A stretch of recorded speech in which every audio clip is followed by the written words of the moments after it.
Nobel സമ്മാനം നേടിയിട്ടുള്ള ഒരു ജർമ്മൻ എഴുത്തുകാരൻ. അദ്ദേഹം അടിയുറച്ച കത്തോലിക്ക മതവിശ്വാസി, ഒരൊറ്റ ദിവസം പോലും കുർബാന മുടക്കാത്തയാൾ. അദ്ദേഹത്തിൻ്റെ ധാരാളം ഉദ്ധരണികളിൽ ചിലതെങ്കിലും നിങ്ങൾക്കറിയാം. അദ്ദേഹം ഇങ്ങനെ എഴുതി: writing is not a profession, it's a vocation. എഴുത്ത് എന്നുള്ളത് ഒരിക്കലും ഒരു പ്രൊഫഷനല്ല, അതൊരു ദൈവവിളിയാണ്. ആ ദൈവവിളിയുടെ വഴിയിലൂടെ നടന്ന് ദൈവ സ്നേഹത്തിന് സാക്ഷ്യമേകി അദ്ദേഹം ധാരാളം എഴുതി. വീണ്ടും അദ്ദേഹം കുറിച്ചിട്ടുണ്ട്: life is not a problem to be solved, it's a mystery to be lived. ജീവിതം എന്ന് പറയുന്നത് ഉത്തരം കണ്ടെത്തേണ്ട ഒരു പ്രശ്നമല്ല, മറിച്ച് ജീവിക്കേണ്ട ഒരു മിസ്റ്ററിയാണ്. ഇന്ന് എൻ്റെ പ്രിയപ്പെട്ട സുഹൃത്തെ, അദ്ദേഹം എഴുതിയ 2 ചെറുകഥകൾ, ആ കഥകളിലൂടെ നമുക്ക് യാത്ര നടത്താം. പള്ളിക്കകത്തെ കഥകൾ എന്ന് വേണമെങ്കിൽ ഈ കഥകളെ വിളിക്കാം. അതിലൊന്നാമത്തെ കഥ ദ കാൻഡിൽസ് ഫോർ മഡോണ. രണ്ടാമത്തെ കഥ ദ കാൻഡിൽ മേക്കർ. രണ്ടും പരസ്പരം ബന്ധപ്പെട്ടിരിക്കുന്നു. കാരണം ലോകമഹായുദ്ധത്തിൻ്റെ പശ്ചാത്തലത്തിൽ യുദ്ധത്തിൻ്റെ കെടുതികളെക്കുറിച്ചും യുദ്ധം ഒരിക്കലും ആവശ്യം ഇല്ല എന്ന ചിന്തയെക്കുറിച്ചുമൊക്കെയാണ് ഈ കഥകൾ പ്രതിപാദിക്കുക. ആദ്യത്തെ കഥയിലേക്ക് പ്രവേശിക്കാം. The candles for Madonna. യുദ്ധം വല്ലാതെ നശിപ്പിച്ച ഒരു ജർമ്മൻ പട്ടണത്തിലേക്ക് ഒരു അമേരിക്കൻ ഭടൻ കടന്നു വരുന്നു. ഏതോ ഒരു അപ്രതിരോധ്യ ഉൾവിളി പോലെ അയാൾ പള്ളിയിലേക്ക് പ്രവേശിച്ചു. പള്ളിക്കകത്ത് കയറിയപ്പോൾ ഇതുവരെ അനുഭവിക്കാത്തൊരു ശാന്തി, ഓടി നടന്ന അലഞ്ഞു നടന്ന നിലവിട്ട കാറ്റ് പോലെ ആയിരുന്നു ഇതുവരെ. ഇപ്പോൾ ഒരു സമാധാനം, സ്വസ്ഥത. അവിടെ നിറഞ്ഞ് കത്തി നിൽക്കുന്ന മെഴുകുതിരികളാണ് അയാളെ ആദ്യം അങ്ങോട്ടേക്ക് ക്ഷണിച്ചത്. അകത്ത് ചെന്നപ്പോൾ മാതാവിൻ്റെ തിരുസ്വരൂപം. അതിലേക്ക് ഇമ വെട്ടാതെ അയാൾ നോക്കി നിന്നു. തനിക്കും ഉയരത്തിലുള്ള വലുതായ എന്തോ തന്നെ സ്പർശിക്കുന്ന പോലെ ഒരു തോന്നൽ അയാൾക്കുണ്ടായി. അയാൾക്ക് പറഞ്ഞറിയിക്കാനാവാത്ത ആനന്ദം. അയാൾ അങ്ങനെ ഇരിക്കുമ്പോൾ ഒരു സ്ത്രീ പള്ളിയിലേക്ക് കടന്നു വരുന്നു. യുവതിയാണ്. അവരും മാതാവിൻ്റെ മുമ്പിൽ തിരി കത്തിച്ച് കണ്ണീരൊഴുക്കി പ്രാർത്ഥിക്കുന്നു. അയാൾക്ക് അപരിചിതയായ ഈ ജർമ്മൻ സ്ത്രീയോട് ഒരു അടുപ്പം തോന്നുന്നുണ്ട്. അടുപ്പം എന്ന് പറയുന്നത് ഒരു സാഹോദര്യത്തിൻ്റെ അടുപ്പമാണ്. ഓർത്ത് നോക്കുക, ജർമ്മൻകാരും അമേരിക്കക്കാരും പരസ്പരം പടപൊരുതുന്നവരാണ്, പരസ്പരം പടപൊരുതി കൊല്ലുന്നവരാണ്. അങ്ങനെയുള്ള അമേരിക്കൻ സോൾജിയറാണ് ഈ ജർമ്മൻ സ്ത്രീയുടെ അടുത്തേക്ക് വരുന്നത്. അവർ അവരുടെ കഥ പറയുന്നു. യുദ്ധത്തിനിടയിൽ ഭർത്താവിനെ നഷ്ടപ്പെട്ടു, കാണാതായി, തിരിച്ചു വരുമോ, പ്രതീക്ഷയോടെ കാത്തിരിക്കണം, വരും വരാതിരിക്കുമോ, വരും വരാതിരിക്കുമോ എന്ന മട്ടിൽ. അവർ ഇയാളോട് ചോദിക്കുന്നു, വരുമായിരിക്കുമല്ലേ? അയാൾ പറഞ്ഞു, വരും വരും, തീർച്ചയായിട്ടും വരും. പെട്ടെന്ന് അയാൾക്ക് എല്ലാത്തിനോടും ഒരു കണക്ഷൻ തോന്നുകയാണ്. തൻ്റെ ശത്രുക്കളുടെ ഈ നാടിനോട്, ഈ ടൗണിനോട്, ഇവിടുത്തെ ആളുകളോട്, ലോകത്തോട് മൊത്തത്തിൽ അയാൾക്കൊരു കണക്ഷൻ ഫീൽ ചെയ്യുകയാണ്. അതോടൊപ്പം തന്നെ തന്നെക്കാൾ അതീതമായ എന്തിനോടോ ഒരു കണക്ഷൻ. അപ്പോൾ അയാൾക്ക് വീണ്ടും ഒരു സമാധാനം ഉണ്ടായി. ഇങ്ങനെയാണ് നോവലിസ്റ്റ് എഴുതുക: he would never forget this moment, this feeling of connection to something greater than himself. തന്നെക്കാൾ ഉയരത്തിലുള്ള എന്തിനോടോ ഒരു കണക്ഷൻ. ആ കണക്ഷനോടുകൂടി നിറഞ്ഞ മനസ്സോടെ അയാൾ പള്ളിയിൽ നിന്നും പുറത്തേക്ക് വന്നു. പ്രിയപ്പെട്ടവരെ, ഇതിലാദ്യത്തെ പ്രതീകം പള്ളി എന്ന പ്രതീകമാണ്. ഓർത്ത് നോക്കുക, നമ്മുടെ വീട് പോലെ നമുക്ക് പ്രിയപ്പെട്ടൊരിടമാണ് പള്ളി. വീട്ടിലേക്കുള്ള വഴി പോലെ നമ്മൾ ഓർത്തിരിക്കുന്നു പള്ളിയിലേക്കുള്ള വഴിയും. പിന്നെ പള്ളിമുറ്റത്ത് കളിച്ച് നടന്നിരുന്ന നമ്മൾ എപ്പോഴാണ് പള്ളി വിട്ടു പോയത്? ഇതൊരു ചോദ്യമാണ്. പള്ളിയിൽ മാത്രമായിരുന്ന ആളുകൾ, പള്ളി പോലെ ആയിരുന്നവർ, പള്ളി പോലെ അല്ലെങ്കിൽ കപ്പേള പോലെയെങ്കിലും ആയിരുന്നവർ, പിന്നെ എപ്പോഴാണ് പള്ളിയിൽ നിന്നും എതിർവഴികളിലേക്ക് നടന്നു തുടങ്ങിയത്? ഇത് ആദ്യത്തെ ഒരു ചോദ്യമാണ്. ഏത് കഥ വായിക്കുമ്പോഴും ചില ചോദ്യങ്ങളൊക്കെ ചങ്കിൽ തറക്കുന്നത് നല്ലതാണല്ലോ. ഗബ്രിയേൽ മാർക്കസ് അദ്ദേഹത്തിൻ്റെ കഥകളിലെ ഒരു കഥാപാത്രം ഇങ്ങനെ പറയുന്നുണ്ട്: എത്ര വളർന്നാലും എവിടേക്ക് അലഞ്ഞാലും സദാ മെഴുകുതിരി എരിയുന്ന കപ്പേളപ്പള്ളിയും ഗ്രാമപ്പള്ളിയും സദാ സ്നേഹം നിറയുന്ന എൻ്റെ ചെറു വീടും രണ്ടും മറക്കില്ല. ഈ രണ്ടും ഓർമ്മയിലുള്ളിടത്തോളം എത്ര തെറ്റിയാലും മടങ്ങി വരേണ്ടി വരും. ശരിയല്ലേ? നിങ്ങളെപ്പോഴും വീണ്ടും വീണ്ടും ക്ഷണിച്ചുകൊണ്ട് നിങ്ങളുടെ അമ്മ വീടുണ്ട്, നിങ്ങളുടെ പള്ളിയുണ്ട്, മാതൃദേവാലയം. ഇതൊരു വലിയ സന്തോഷത്തിൻ്റെ ഓർമ്മയല്ലേ? പള്ളി നിസ്സാര കാര്യമാണോ? അമ്മ മരിച്ച യുവാവ് എല്ലാ ദിവസവും പള്ളിയിൽ പോകും. മാതാവിൻ്റെ മുഖം നോക്കിയിരിക്കും. എന്നിട്ട് പറഞ്ഞു, ഭൂമിയിലെ അമ്മ മരിച്ചെങ്കിലും സ്വർഗത്തിലൊരമ്മയുണ്ടല്ലോ. ഇതൊരു വലിയ സാന്ത്വനമാണ്. വീണ്ടും പള്ളി നിസ്സാരമല്ല. ഒരു മനുഷ്യൻ കടക്കെണി മൂത്ത് അവസാനം മറ്റൊരു മാർഗ്ഗമില്ലാത്തത് കൊണ്ട് ആത്മഹത്യ ചെയ്യാൻ തീരുമാനിച്ചുറച്ചു. അയാളെ ജോലിയിൽ നിന്ന് പറഞ്ഞു വിട്ടു. അയാൾ നേരെ ബാറിലേക്ക് പോയി കള്ള് കുടിച്ച് ആത്മഹത്യ ചെയ്യാം എന്ന് തീരുമാനിച്ചു. കള്ള് കുടിക്കാൻ വേണ്ടി ബാറിലേക്ക് പോകുമ്പോൾ ആ പോകുന്ന വഴിക്ക് പള്ളിയുണ്ട്. അതുകൊണ്ട് തന്നെ ആ പള്ളിയിലേക്ക് ആദ്യം ഒന്ന് കയറാൻ വെറുതെ ഒരു തോന്നലാണ്. പള്ളിയിലേക്ക് കയറിയപ്പോൾ അവിടെ കുറേ പള്ളി പ്രവർത്തകർ, യുവാക്കൾ പാട്ട് പ്രാക്ടീസ് നടത്തിക്കൊണ്ടിരിക്കുകയാണ്. അവർ വളരെ സ്വരത്തിൽ സുന്ദരമായിട്ട് പാടുകയാണ്: cast your burden unto Jesus, he cares for you. നിൻ്റെ ഭാരമെല്ലാം കർത്താവിനോട് കൊടുക്കുക, ഹി കെയർസ് ഫോർ യു. ഇത് ഇയാളുടെ ഉള്ളിൽ ഇങ്ങനെ എക്കോ ചെയ്യാൻ തുടങ്ങി. Cast your burden unto Jesus, he cares for you. ഇതിങ്ങനെ ഉള്ളിലും ഒരു മുഴങ്ങലായി, കരുണാർദ്രതയുടെ വീണ്ടെടുപ്പിൻ്റെ മുഴക്കമായി മാറിയപ്പോൾ അയാൾ തീരുമാനിച്ചു, എന്തിനാണ് മരിക്കുന്നത്? എന്തിനാണ് സ്വയം ജീവിതം എറിഞ്ഞു കളയുന്നത്? അയാൾ ജീവിതത്തിലേക്ക് തിരികെ വന്നു. പള്ളി നിങ്ങളെ തിരികെ കൊണ്ടുവരുന്ന ഇടമാണ്. പള്ളി നിങ്ങളുടെ വഴിയായി മാറുന്നു, പിന്നെ നിങ്ങളെ മഹത്വത്തിലേക്ക് നടത്തുന്ന വഴിയായി മാറുന്നു. അതുകൊണ്ട് എന്നെ കേട്ടിരിക്കുന്ന പ്രിയപ്പെട്ട സുഹൃത്തുക്കളെ, നിങ്ങളുടെ പള്ളിയെ, നിങ്ങൾ നടന്ന ആ വഴികളെ ഒന്ന് അല്പനേരം ഒന്ന് സ്നേഹത്തോടെ ധ്യാനിക്കുന്നത് നന്നായിരിക്കും. അടുത്ത ഒരു പ്രതീകം, യുദ്ധം എന്ന പ്രതീകം. ഞാനൊന്ന് ചോദിക്കട്ടെ, ഈ യുദ്ധങ്ങളൊക്കെ എന്തിനു വേണ്ടിയായിരുന്നു? നിങ്ങൾ എപ്പോഴെങ്കിലും ആ ചോദ്യം ചോദിച്ചിട്ടുണ്ടോ? ഇതിൽ ഒരു കഥാപാത്രം ചോദിക്കുന്നുണ്ട്, മനുഷ്യർക്ക് ആവശ്യമുള്ള ഭക്ഷണത്തിന് വേണ്ടി സ്വരുക്കൂട്ടുന്നതിനേക്കാൾ എത്രയോ മടങ്ങ് കൂടുതൽ പണമാണ് ഈ യുദ്ധത്തിനു വേണ്ടിയുള്ള ആയുധക്കോപ്പുകൾ ഉണ്ടാക്കിയെടുക്കാൻ വേണ്ടി ആളുകൾ ഉപയോഗിക്കുന്നത്. സത്യമല്ലേ? കൊല്ലാൻ വേണ്ടിയാണ് സംരക്ഷിക്കുന്നത് എന്നുള്ളത് എത്ര തമാശ കലർന്ന ഒരു കാര്യമാണ്.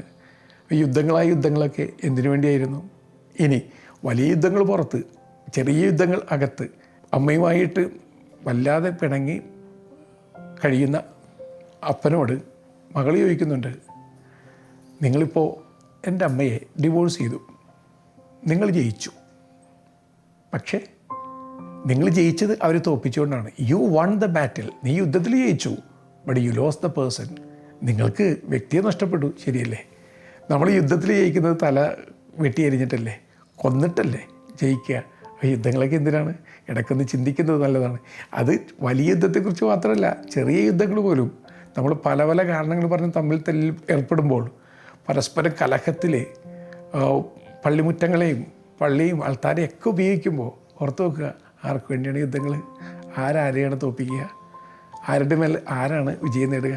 ഇത് ചെറിയ ചോദ്യമാണ്, പക്ഷെ വലിയ ഉത്തരങ്ങൾ ഈ ചോദ്യങ്ങൾ തേടി എത്തുന്നുണ്ട്. അടുത്ത ഒരു പ്രതീകം, നിങ്ങളുടെ ശത്രു ആരാണ്?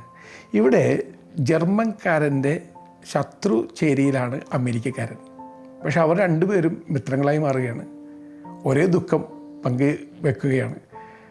പണ്ട് മറുനാട്ടിലെ ഒരു ആശുപത്രിയിൽ കഴിയുമ്പോൾ ഒരു കുഞ്ഞ് ചൈനീസ് പയ്യൻ, അവനിങ്ങനെ തെമ്മാടിത്തരമൊക്കെ കാണിച്ചെടുക്കുമ്പോൾ അവന് വെറുതെ ഉപദേശിക്കണമെന്നൊക്കെ തോന്നും.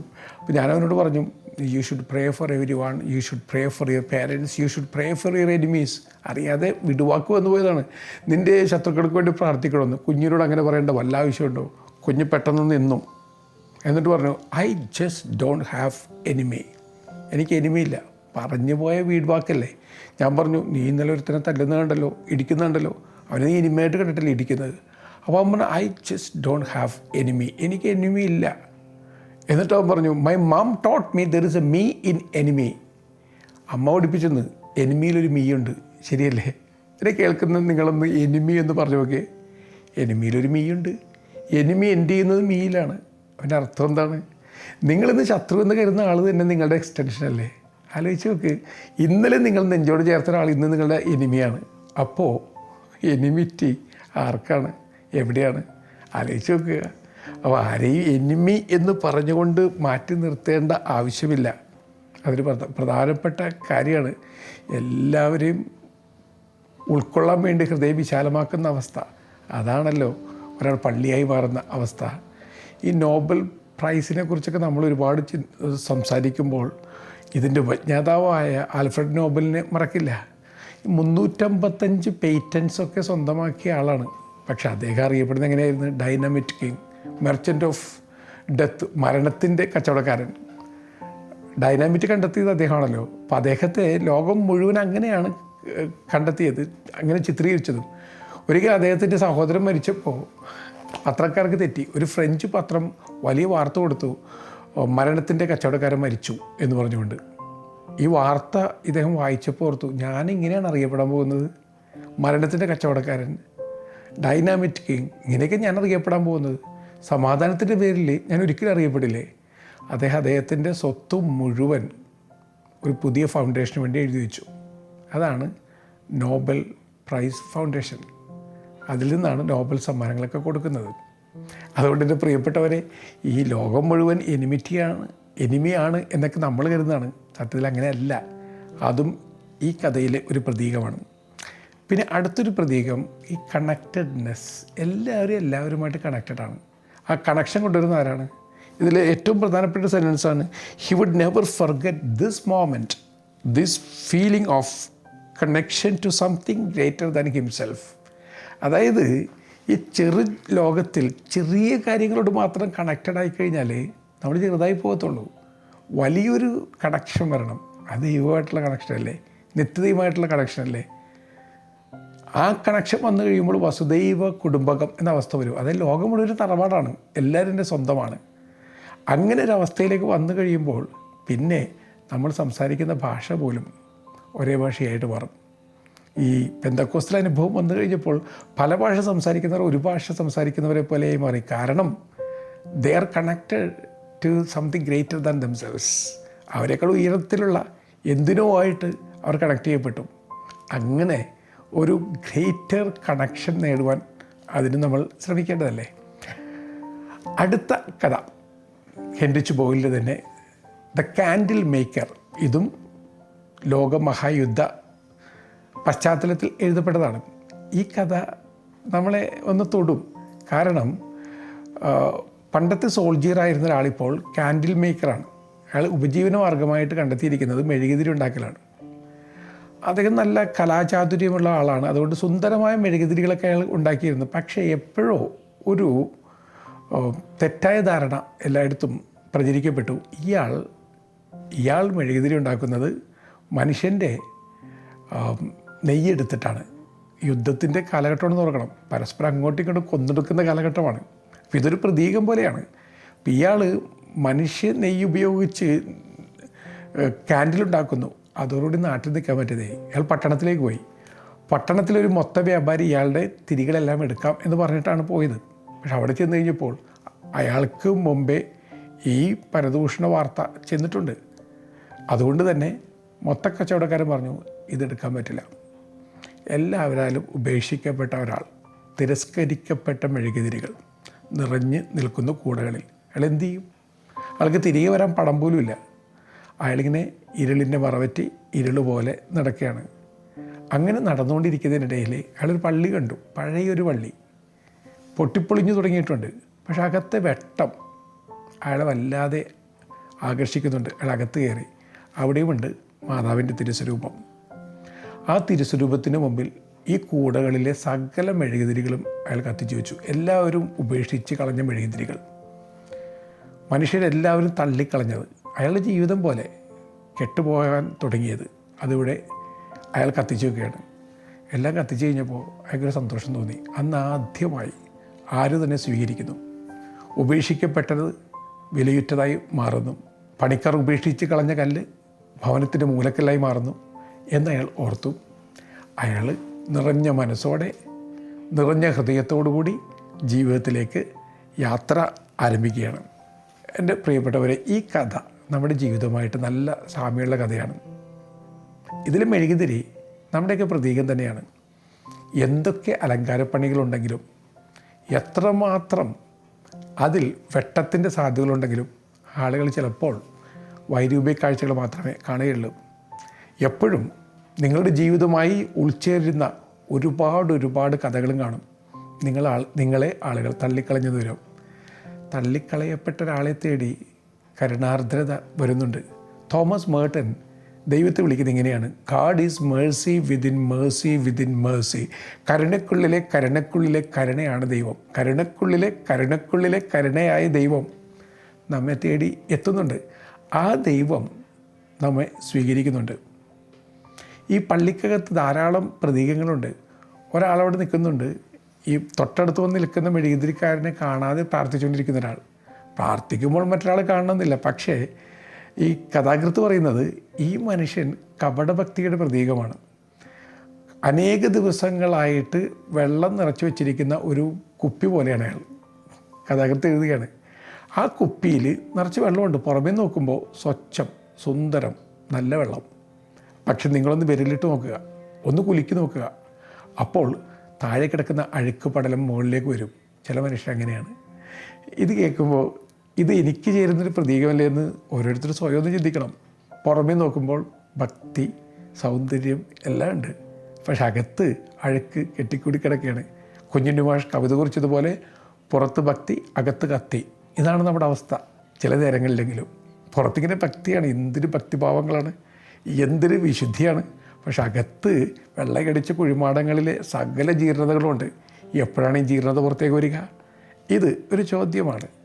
ഇതുപോലെ തന്നെ ഈ കഥയിൽ എല്ലാവരാലും ഉപേക്ഷിക്കപ്പെട്ട മനുഷ്യൻ അഭയം കണ്ടെത്തുന്നത് വീണ്ടും പള്ളിയിൽ തന്നെയാണ് എന്നോർക്കുക.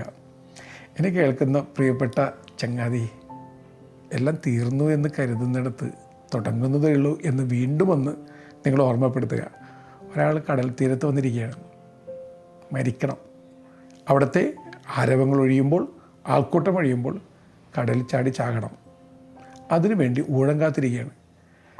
അങ്ങനെ ഇരിക്കുമ്പോൾ ആൾക്കൂട്ടത്തിൽ നിന്നൊരു പെൺകുട്ടി, ആ പെൺകുട്ടി അറിയാതെ ആളെ മാറി ഇയാളെ വന്നൊന്ന് തൊട്ടു.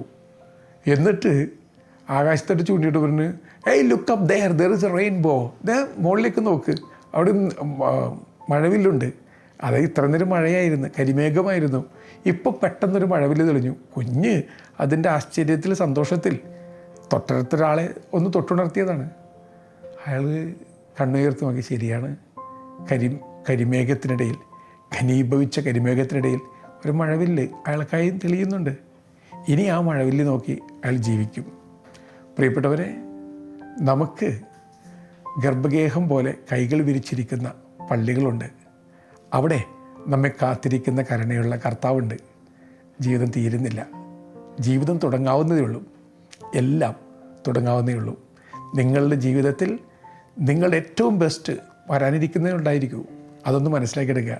വിൻസെൻ്റ് വാൻ ഗോഗ് ഒരു ചിത്രം വരച്ചുകൊണ്ടിരിക്കുകയാണ്. ആരോ ഒന്ന് ചോദിച്ചു, നിങ്ങളുടെ മാസ്റ്റർ പീസ് ഏത് ചിത്രമാണ്?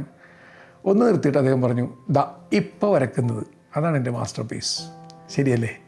എന്നെ കേട്ടിരിക്കുന്ന ചങ്ങാതി, നിങ്ങളിപ്പോൾ ജീവിക്കുന്ന ജീവിതം മാസ്റ്റർ പീസ് ആക്കുക. അത് കർത്താവ് നിങ്ങളോട് ആവശ്യപ്പെടുന്നതാണ്. Make it your masterpiece work, your great life. നല്ല യാത്ര നേരുന്നു. വഴി നടന്നലഞ്ഞപ്പോൾ, വഴി വിളക്കണഞ്ഞപ്പോൾ, വഴിയിൽ വെളിച്ചമായി തെളിഞ്ഞവൻ നീ. കര കാണാ കടലിലെ അലകളിൽ താഴവേ കരമേകാൻ വന്നതും നീയൊരുവൻ. വഴി നടന്നലഞ്ഞപ്പോൾ വഴി വിളക്കണഞ്ഞപ്പോൾ വഴിയിൽ വെളിച്ചമായി തെളിഞ്ഞവൻ നീ.